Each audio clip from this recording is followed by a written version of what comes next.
Let's do it. You want to start, Nick? Deal flow has been kind of slow. I haven't really, I've been focused on just stabilizing what I have and getting that good. I am in contract on that mixed-use commercial building in the German Village right now, so that's like the first deal that I bought in a little bit.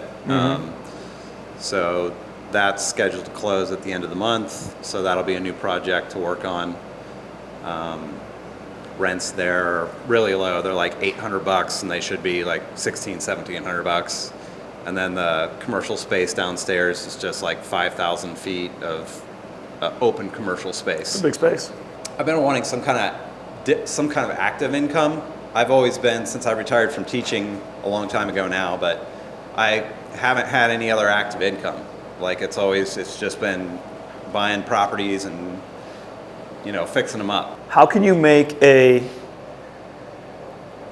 active income out of what you're already doing?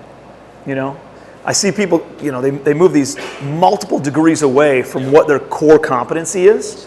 And when they move multiple degrees away, it just takes them away from their core competency. Like I buy buildings from people who were distracted by real estate, even though their primary business was a stockbroker or something.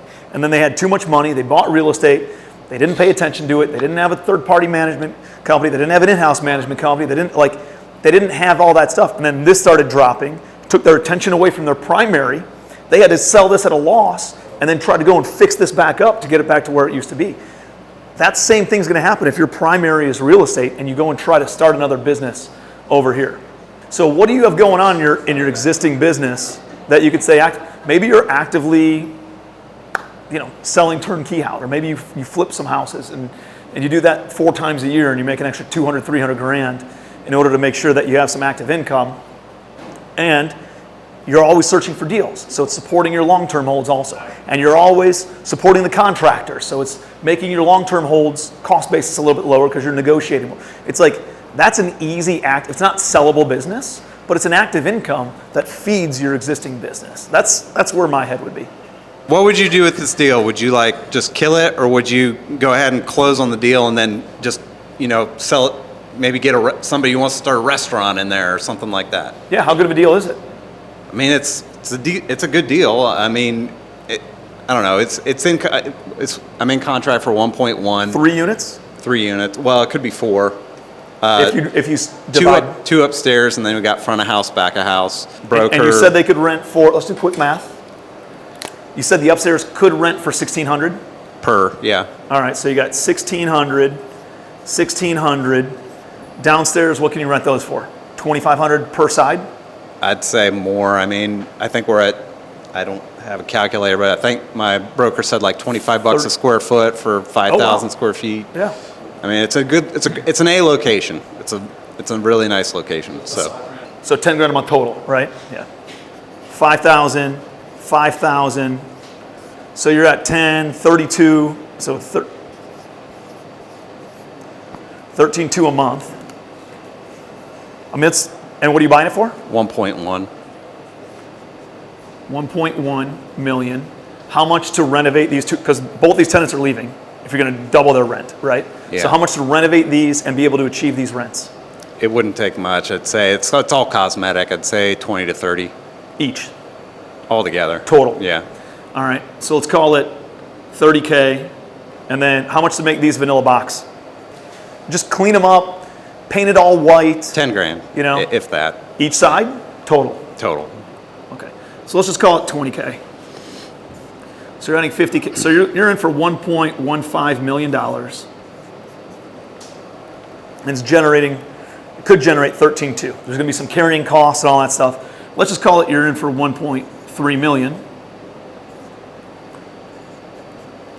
That meets the 1% rule, right? That's what I'm looking for, just in a quick metric. You're generating 1% monthly rent on your all-in costs. So that's it would cash flow for you. Mm-hmm. You can go get a loan on it and be in a decent spot where it would cash flow positive. What's it worth for somebody else? What do you think you could sell it for if it was all rented? 1.5, 1.6? Is it a good area? Yeah. Yeah, it's a great area. So maybe you want to hold it. Or if you want to generate some quick cash, sell it for 1.6, put it on the market. What's the, there's a dude I know out of Puerto Rico. He owns a bunch of buildings in Old San Juan.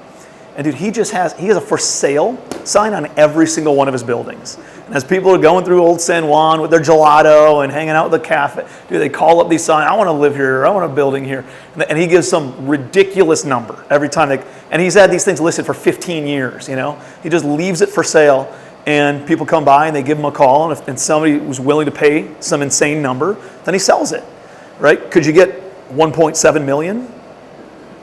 If you just leave it out there, maybe you list it with a broker, maybe you don't, maybe you just take the phone calls, put some number out there, put it out on your email list, put it out on social, put a sign in the front of it, and see who comes in and buys it. Somebody might be willing to pay a premium, and maybe you make a quick 300 or 400 grand on that. But the good news is, if you don't, who gives a shit? You got a great cash flow positive deal, and in a great area. So you got a great property, great area. Throw some long-term debt on it. You're in-house managing it, and then you can hold it forever if you wanted to. I would do the deal. I mean, one of the things that we've done really well here with this building, and we have a building with Jimmy, and we have another office building as well. Like, they're all fully occupied with like 1,000 square foot office tenants, somewhere between 500 square feet to 1,000 square feet. Little office tenants, entrepreneurs on annual leases, even if they're not triple net, they come in and they rent it, and it rents out pretty quickly. So like, it feels like that's more of a residential almost tenant. They're not going to be triple net, but we take care of it. We have little meeting rooms or something along those lines, and it's great for entrepreneurs to come in and rent these spaces.